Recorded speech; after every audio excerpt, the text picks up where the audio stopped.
Well, hello there and welcome. You are listening to the Kindness Matters podcast, and I am your host, Mike Rathbun. What is this podcast all about? It's about kindness.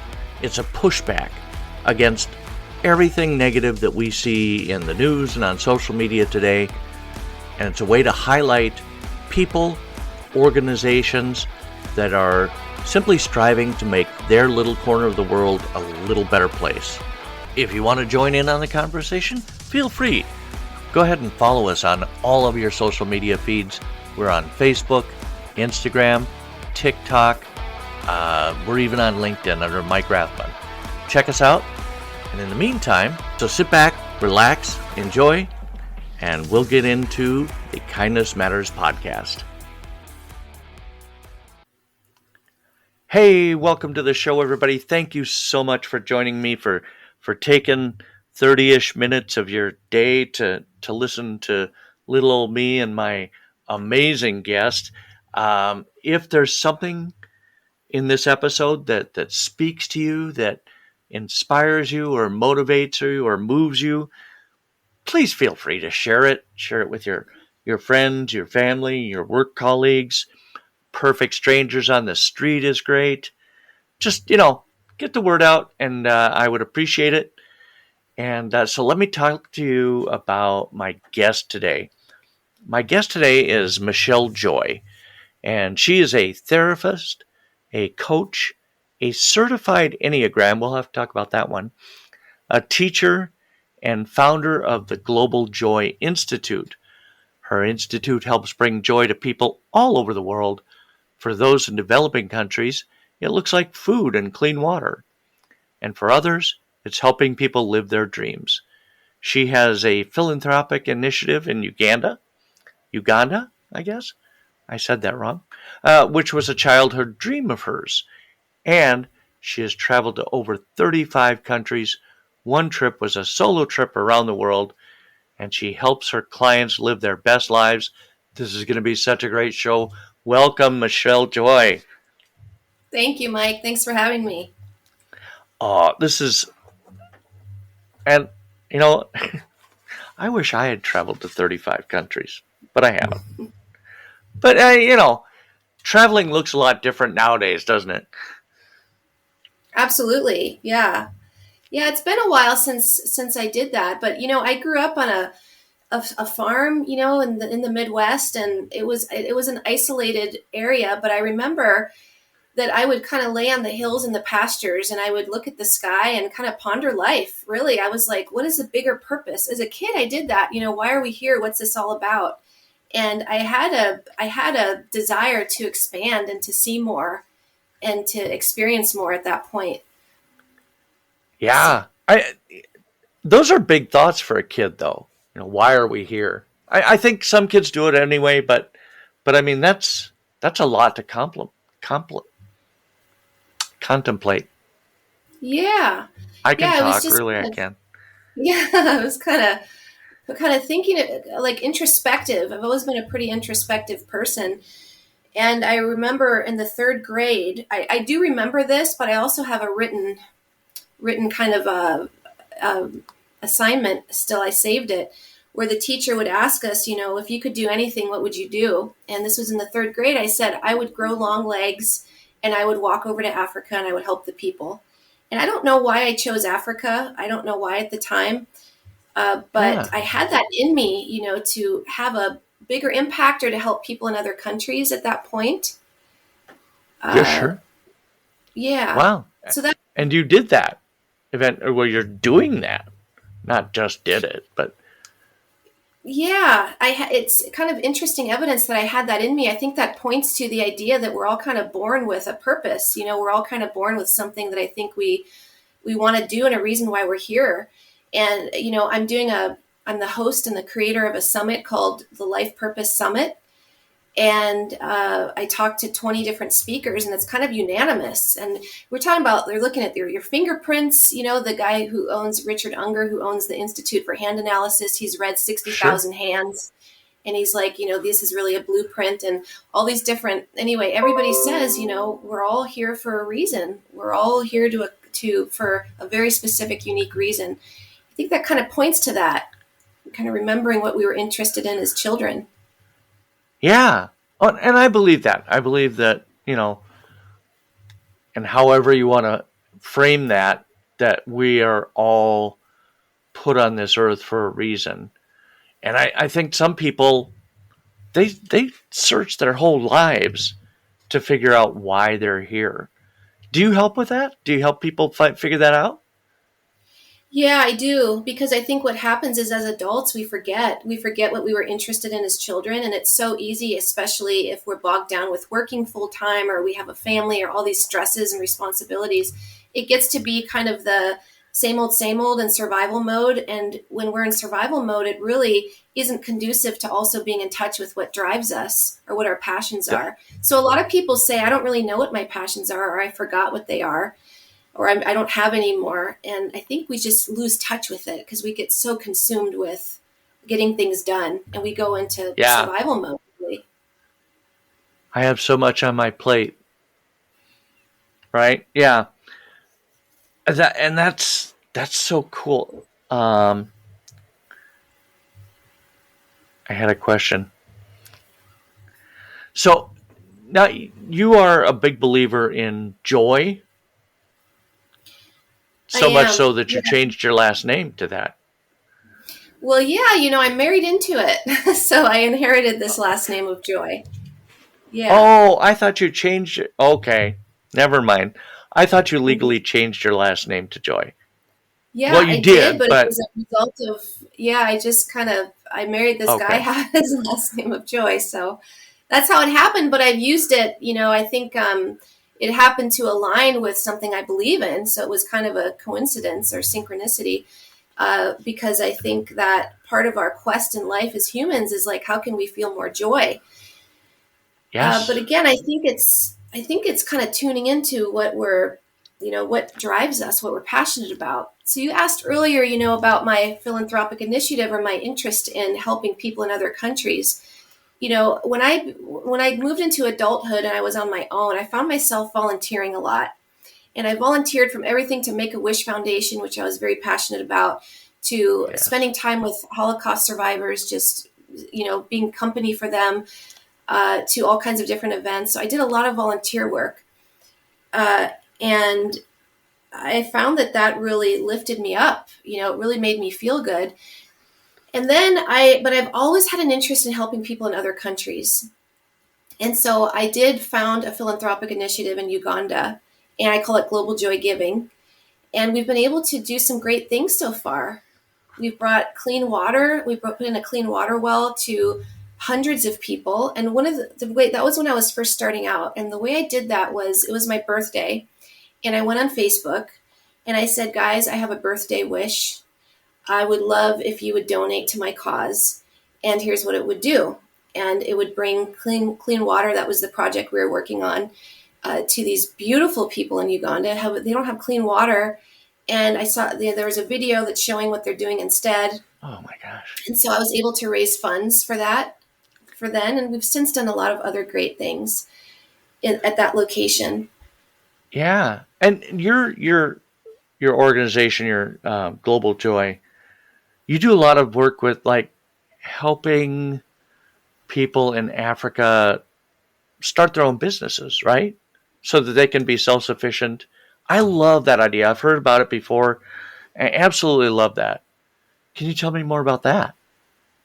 Yeah, so another aspect that we've helped with is for people who have small business to start small businesses so that they can support their families. So we've done things like provide sewing machines and fabric to some people there, and they turn that into a business, and that's how they can support their families. So really helping empower women and helping get provide being able to provide for their families. We've also brought some scholastic supplies and food to the children in school, and the attendance has really grown since then. So that's feeding, hundreds of children in school. Yeah. Yeah, so we've had a couple different projects, and it's really been gratifying. I'm wondering now, with the world as it is, with the news and everything, do you see an opportunity for Global Joy now that some people are pulling back from that space? Like with the closure of USAID, do you see an opportunity um, for Global Joy to be more of a player in that area? Possibly I'm sorry, so. I ambushed you with that question, and I apologize. Yeah, if I understand what you're asking, possibly so. It's a very small organization right now, and I actually like it that way because I can see exactly where any funds that I'm donating goes. I can tell any donators. I can show them where their funds are going with photos and videos. Yeah. So yeah, I So, okay. I like the size of it right now. I don't want to be some huge multinational corporation or Yeah. LLC or org or whatever the case may be. I get it. I understand that. I mean, yeah. I So talk to me about your um ah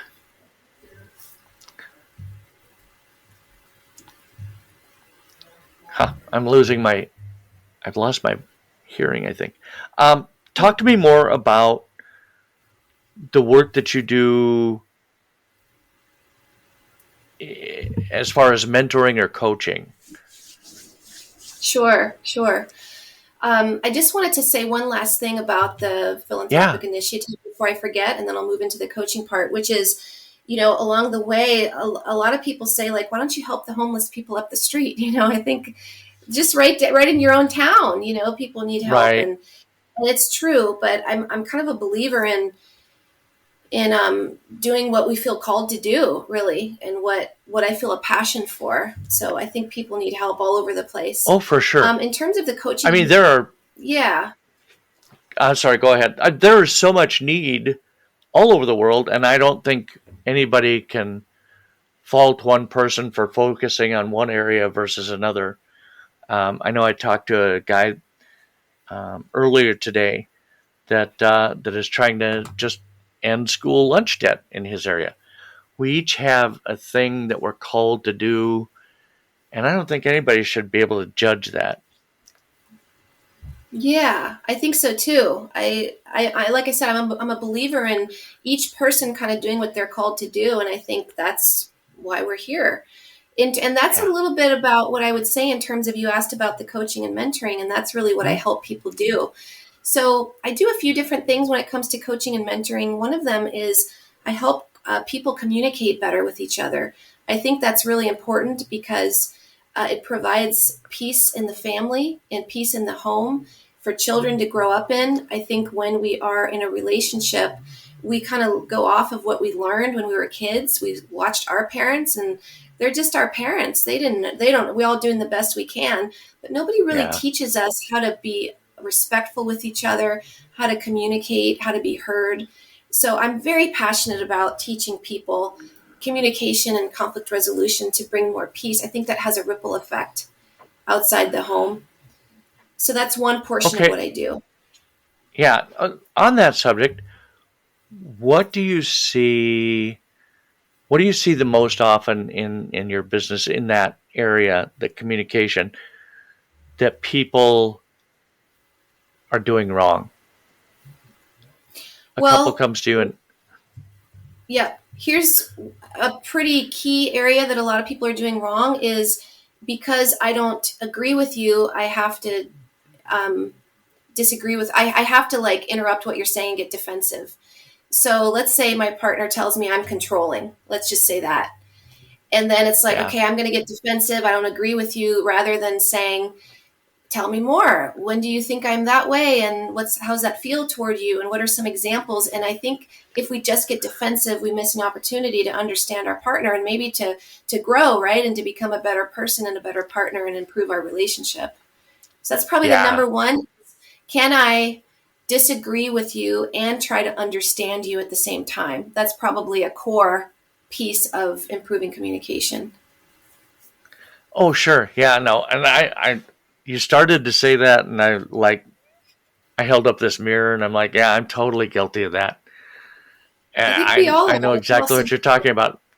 And Hmm. yeah, your life, your relationship would be so much better if you listened more, obviously, and so it's asking open-ended questions. Is that part of Yeah, it? it's really being exactly. It's being curious and seeking to understand our partner's reality, even if we don't agree with it.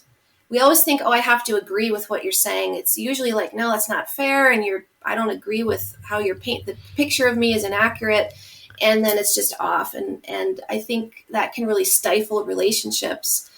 And I think if we want closeness, connection, conflict resolution, understanding, it really takes a willingness in myself to withstand the discomfort of hearing my partner's truth and their own perspective, because we're two different people. It's going to be different. So it Yeah, takes a for sure. willingness to be uncomfortable. Yeah. Yeah, yeah, absolutely. Okay, so that was one aspect of it. Talk to me more. Yeah. So then the other aspect, and I feel equally passionate about this too, is having people kind of live their best life. I don't think, I know that we have responsibilities and things that we need to do, but there's so much more to life than that. And I don't know, for me, I've always tried to stay plugged into that. I haven't always been successful. I have gone off track myself. I've gotten lost. I've been lost. But I just feel so passionate about staying plugged into the idea that there's a lot to life, and there's more than just the stress that's in front of us, and a higher way of viewing things. So I help people understand, what their passions are, what their purpose is, what their gifts are, and to help them really feel like they're expressing that and living their life in alignment with that, and not, I work with a lot of people. I live in Northern California. This is where Okay, Silicon Valley is, a lot sure. of the corporations and stuff. Oof. And it's there's a lot of stress going on around here, maybe in all parts of the world, but a lot of pressure, a lot of Right. comparison, a lot of. So I work with a lot of people who are burnt out and feeling like I have to stay at this job because of A, B, and C, or I need to do this. There's no other options, and I just don't. God, the quality of life that I'm seeing, I just don't think that this is the way to go. I'm Like not the saying tech quit the industry. job. Well, just in general, I think we can get burned out in any industry. I mean, as a therapist, I've gotten burned out before. So I think we just have to be aware of, what we're doing, and trying to take breaks, and is this really the career that I want to be in? A lot of people aren't in the career that they want to be in, but they feel Yeah, forced to do it. I know my son has been doing the same type of work for probably 15 years. We were Mm-hmm. talking the other day, and he says, I can't do this forever. I can't keep doing this. I have to find a new job. And I'm like, whatever you want to do is great. I can't advise you. I Mm-hmm. mean, 20 years ago, I was let go from a job, and I said to my wife, she was my fiance at the time, I said, okay, I want to start my own business. What would you like to do? And she said, I've always thought about owning a cleaning business. I'm like, really? Because I had never ever considered it. And I bet we've been doing it now for 20 years, and every day I'm happy to go to work because I get Hmm. to see the difference that we make on other people's lives. Mm-hmm. See, exactly. And something like that, like whatever feels fulfilling, because I think it should be fulfilling. And we say, like, how can I look forward to getting up in the morning? But see, what you just said, you feel like you're making a difference in other people's lives. I think in some way we have to have that kind of meaning in our life, or that kind of purpose. Like something Yes, greater than ourselves is unfolding through the work that we're doing or the actions we're taking. absolutely. We clean for busy parents, busy people that have children and families, and I look at that and I go, okay, I'm taking one more thing off of their to-do list for that week or what have you. And I know that when they come home and they walk into a house that's cleaned and there's no toys on the floor and the dishes aren't in the sink, that I made a positive difference. We made a positive. Sorry, honey. we made a positive difference in their lives, you know? Oh, absolutely. And I'm hearing loud and clear what you're saying as being so true, not only because I'm one of those people. I mean, I'm married, have a child, and I'm one of those people, but also the many, many hundreds of couples I've come across where that is so much the case, where they would Really? probably bow down to you right now and say, thank you so much for taking, for help. Because boy, we get so busy and bogged down. Oh yeah, yeah. It is, and you walk in at the end of the day without a house cleaner, and you know the house may be 5 minutes after you get home may be completely destroyed again, but for that brief moment in time, everything was perfect. Right. It never stays that way. Yeah, no, you let the dogs out, you let the kids get home from school, a backpack goes over there, and there's a peanut butter sandwich on the counter, and yeah, it doesn't stay that way. But yeah, Yeah. I mean, so how do you lead somebody? And you got 100 different clients, so you're going to have 100 different answers. But how do you lead somebody to find that joy in their life? I'd like to give you an example, I think, of something I Please. ended up walking myself through. So this was years ago. I mean, I love traveling, right? I love just getting out and seeing the world. But in one case, I had a passion to do it by myself. I'm like, no, I want to go alone and I want to be gone for about 6 months and I don't want to stay in one place. I want to kind of hop around. And that was really scary for me. It was a scary thought. I Yeah. also figured that's irresponsible. Look at all the money you're going to waste. It felt to me like wasting money. You're responsible. It was scary. What if something happens? And Sure. so it kept me stuck for a while. But I am a believer in, hey, if this thing is coming to you so strongly that it's meant for you to do it. I'm just a believer in that. And so I was saying no to it for a very long time because of all the things I just told you. So it was like a battle between, hey, this you should do this The versus devil no, and I'm scared. angel. Yeah, exactly. So I really I started first with number one, believing that if I have a strong inclination to do something, I think I should do it. I just think for me, that's how life is supposed to be. And then step two is, okay, I have to address the fears or the things that are in the way. So I got them out of my head, wrote them all on paper, got them down. Some of them were, I looked at them. Okay, some of them are irrational. Is it really irresponsible? I think those are old voices from my past. Learned that from people from my past. So kind of worked on those. And then some of them were reasonable. Like, what if you're not safe? That's a reasonable thing. Okay, what can I do here? So I found ways to kind of get on certain websites and talk to other, in some cases it's helpful to talk to other women. Were you safe as a woman in this country? And got some real grounded planning under my belt and say, okay, if I go to Egypt, maybe I won't go alone. Maybe I'll have a friend come or join a tour group there for things like that. So that Yeah. helped with those fears. Nice. Yeah. So I think Yeah. it's that process, a similar So process. I'm sorry, taking a very precision, deliberate approach to addressing the things that have you stuck so that you're not stuck anymore. That was a really simplistic way to look at it. I get it, but I mean, is that basically what we're talking about here? I think that's at least part of it. I mean, sometimes people don't really know what they want to do or what drives them or what's interesting. And I'll say, I think we have to get back in touch with what we enjoyed doing as kids and or spend some time alone, get out of the rat race, get out of the busy, and really spend some time with either journaling and writing it down or being alone in nature and seeing what surfaces and beginning to ask ourselves, what would really bring me joy every day?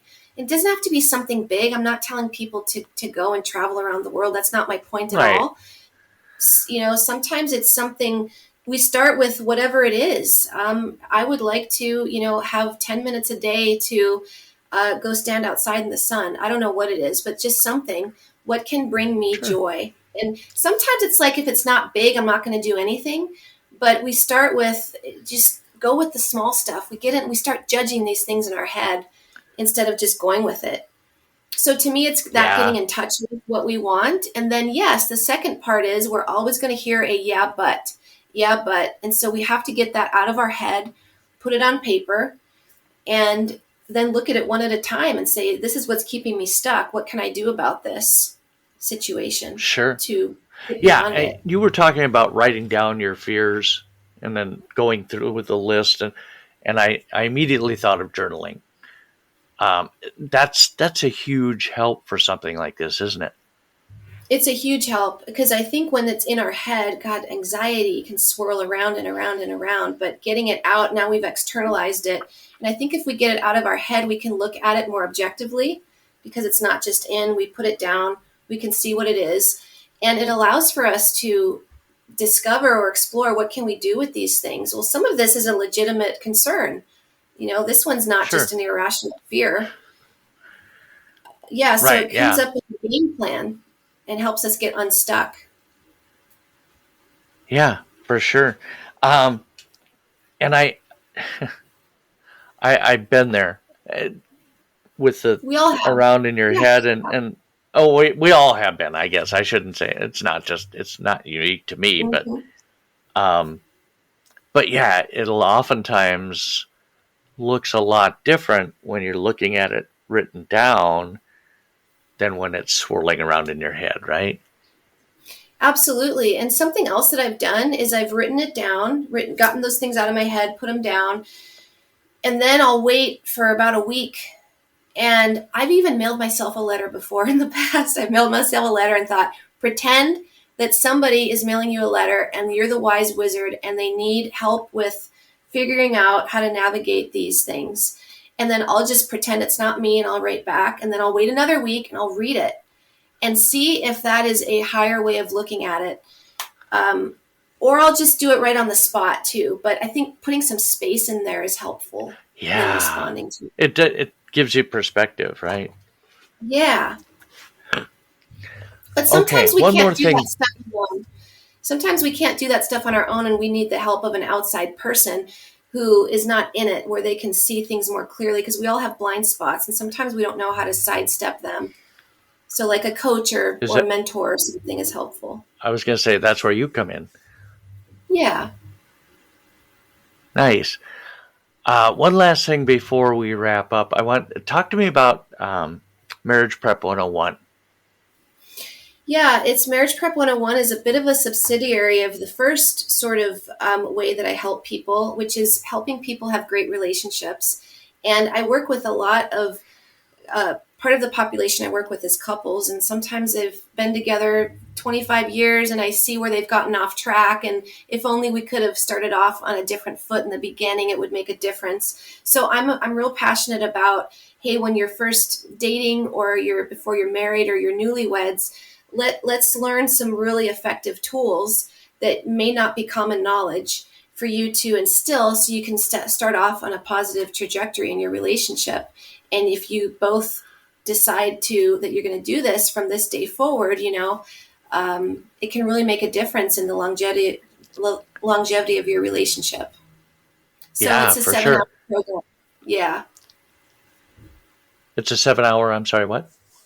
It's a 7-hour structured program where we walk through like just some main parts of a relationship and, what's helpful to understand about each other, tools to learn and things like that. So that's just another service that I offer.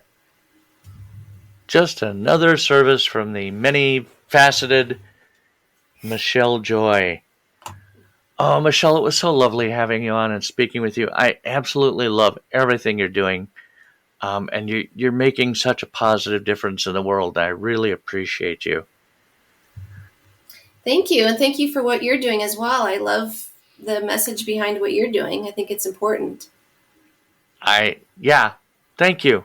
The more people who can hear about and maybe be inspired by kindness of others, I think it's certainly a good thing. Yes. So agreed. I appreciate you. Your episode will come out the first week of April, and we'll talk in between there.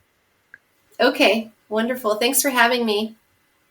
You're welcome. Take care. Okay. Bye-bye. I want to thank you for taking this time to listen to this episode with my guest, Michelle Joy. And I hope that you're able to take something positive from the time that you shared with us. Maybe you'll be inspired. Maybe you'll be motivated. Maybe you'll be moved.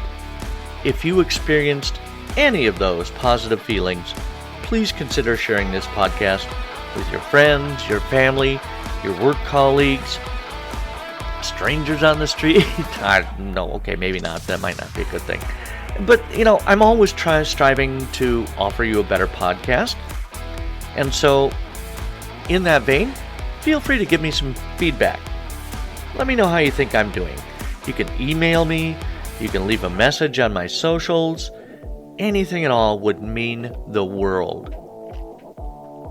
Also, feel free to follow us on socials like Facebook, Instagram, LinkedIn, and TikTok. This podcast is part of the Mayday Media Network. If you have an idea for a podcast and need some production assistance, or have a podcast already and are looking for a supportive network to join, check out MaydayMediaNetwork.com. And check out the many different shows like Afrocentric, Spoil My Movie, Generation Mixtape, In a Pickle Radio Show, Wake Up and Dream with D. Anthony Palin, Stacks of Packs, and The Time Pals.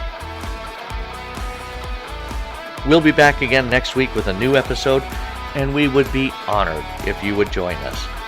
You've been listening to the Kindness Matters podcast. I am your host, Mike Rathbun.